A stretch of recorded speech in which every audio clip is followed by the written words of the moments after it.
back to some more Sims for Create a Sim, the D&D series, where I take my D&D characters that I have came up with, made a backstory for, have the information down, and even drew them and tried to create them into Sims.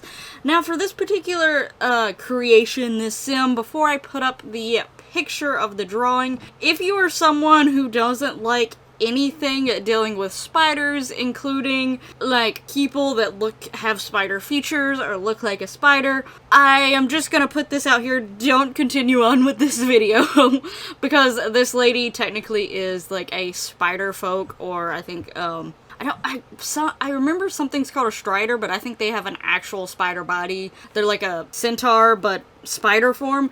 She is not, but she still has spider legs and like certain spider qualities. But at this point, you should start seeing the photo of the drawing that I use to sort of base the sim. I take the drawings and mainly use my drawings of how I see these people as a way to easier transition them into Sims. Now sometimes I do like a little leeway when, you know, I'm limited to what I have in my Sims game. If I don't have something that looks close enough to what they're wearing or their style of hair, I at least try to go for something like as close as possible, or something that I could see them with their type of personality and the way they are, of another way that they would potentially dress or style their hair, you know, etc. Things like that. So today we have Taja Webmist here, who is technically a homebrew class. Obviously, she is a spider-like being folk thing.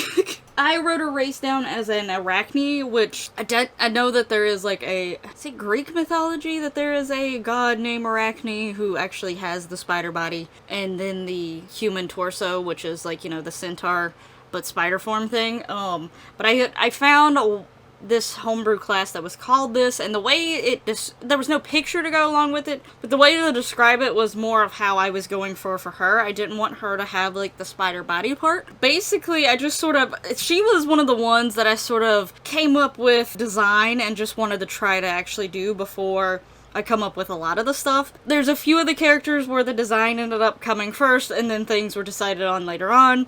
And honestly, my characters are actually sort of slowly evolving as time goes on. I don't think I've actually mentioned it in any of them, but technically all of my characters have a song that I put as sort of their theme song in a way. The song strongly either gives me a vibe that relates to the character, or it mentions things that make sense for the character.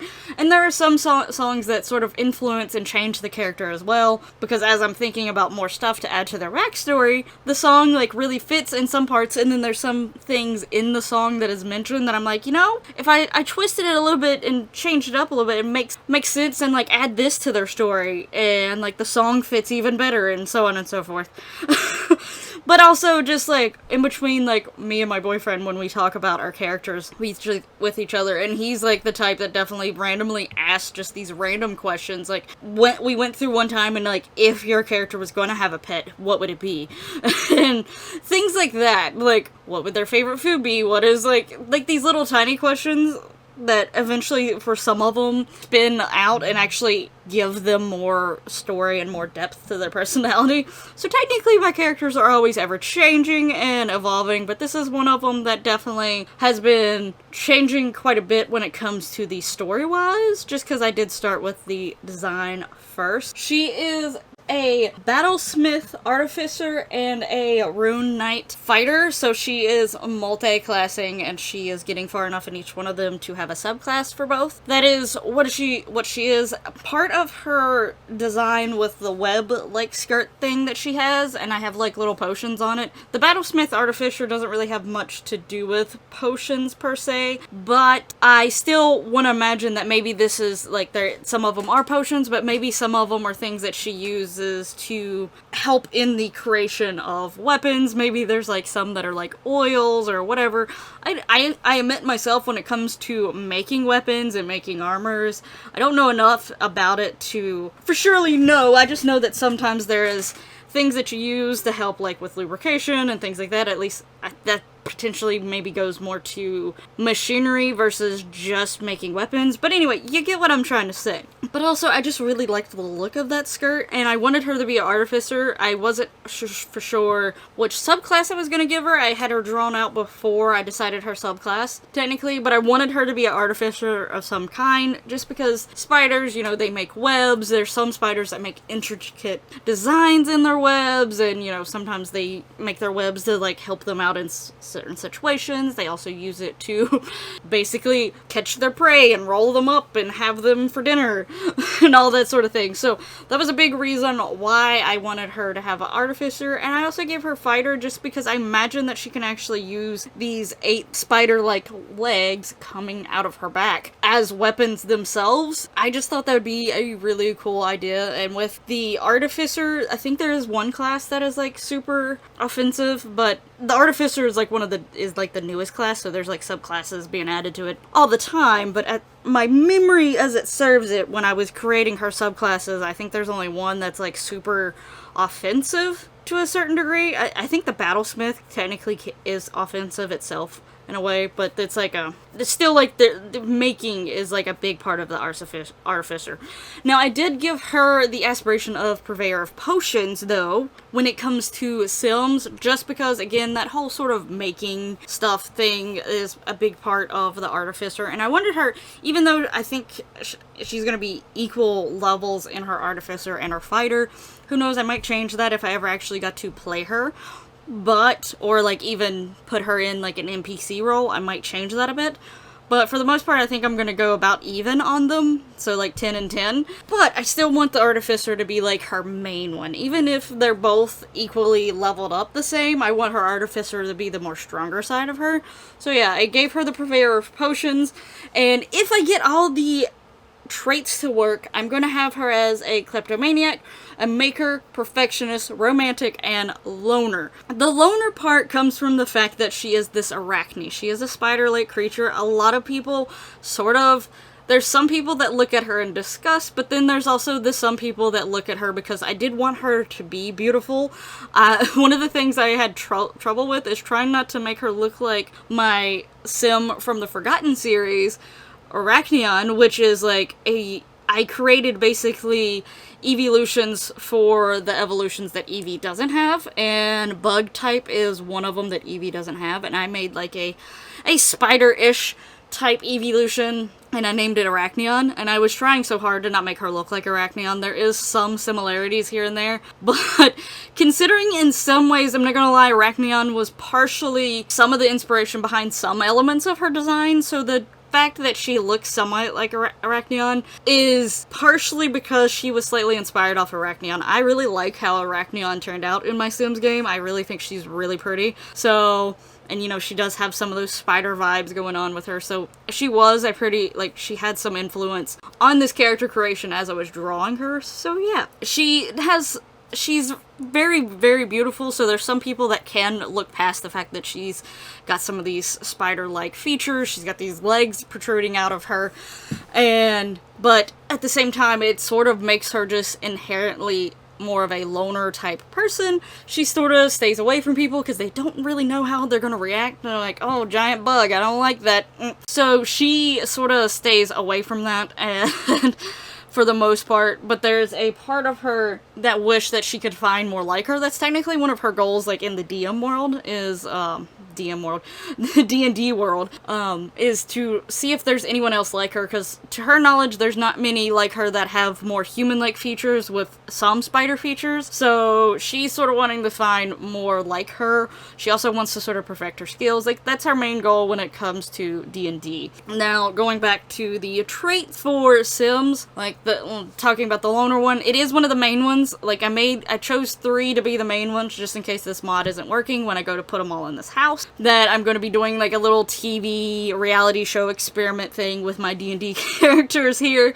So whenever they get thrown into this house, I hopefully will have that mod working for the 5 traits, but if not, there are 3 traits chosen to be the main ones. Loner is one of them. Perfectionist is another one. There's something about spiders, especially the type of spiders who make designs in their webs, that I'm like, they really go through an effort of making that much web and putting it in a design that they want it to. So part of me really gets this perfectionist feel from a spider person. So she does have her perfectionist. She tries to make things and perfects her skills, gets better at them. She wants to try to achieve perfection, even though she knows that true perfection is not technically an achievable thing, if you get what I'm saying. Like, she's aware that things are always not going to be 100% perfect, but she wants to get as close to perfect eventually as she possibly can. Now, the third trait that's going to be the main trait, which is the maker trait, that is pretty obvious, sort of ties in with the purveyor of the promotions being the aspiration, and that is the whole artificer side, the fact that she makes things, also she's a spider, making webs, stuff like that. So that those two sort of have the same reason behind them for picking them. As far as a kleptomaniac, I just want to imagine that she does every once in a while take things that she thinks she can use to make her inventions better, her creations, her weapons, whatever it is that she is trying to make. If she sees something that, maybe she can't necessarily obtain for whatever reason, whether it's because someone won't let go of it or she can't afford it or whatever, she might would try to get a hold of it. She might would steal it, but she doesn't necessarily, she's not like a rogue or anything. She doesn't have that ability to stealth very well. So who knows if she gets away with it too much. But, and then the romantic side. So the romantic is sort of like I was describing. She does have some allure and beauty to her, even though she does have these spider features.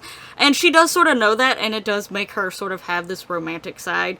She wishes that she can have more relationships, especially more on the romantic, intimate side. But sometimes her spiderness is a deterrent to that. So yeah, but she has that. Now, I'm glad that I did have these spider legs from when I actually used them for, what was her name? It was one of the Daedra, Mythala, no, yes? Maybe. One of them was related to spiders, and the fact that I'm actually using these legs again is quite interesting. Didn't think I'd use them again, but here I am using them yet again. Obviously, it's just 4 legs, it's not the 8 legs, but we can imagine that there's 4 other legs around there somewhere. You at least get the idea she's a spider lady. Now, as far as her dress, her outfit, I'm pretty actually happy with it. Obviously, I don't have the spider web, but putting that sort of underwear lacy thing underneath the leotard, the onesie type bodysuit thing gives, at least to me, some of that feel of what the spider webs is doing on her actual drawing outfit.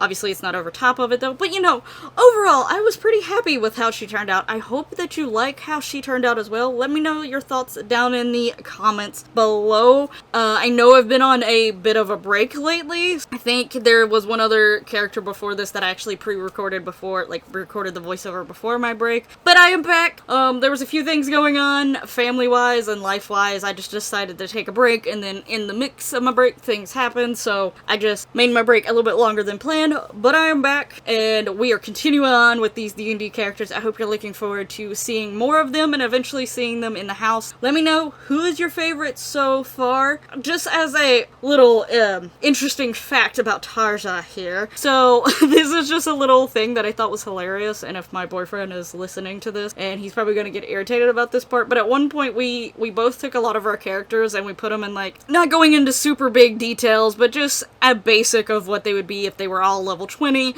In a free-for-all, we rooted out who would go down pretty quickly for whatever reasons, and then once we got to the 10 left, it was 10 or 15 left, we started doing one-on-ones, and we actually brought out the D&D dice, and we would roll them and things like that, and just see which characters would come out on top. Taja had some luck going on with her, and she ended up winning the whole thing. She was not the character of mine that I thought had a chance of winning it, but she did, so I just think that's really cool and a little interesting fact for you all. So, there you go. Taja technically won a tournament thing when all of my characters and all of my boyfriend characters faced off, so yeah.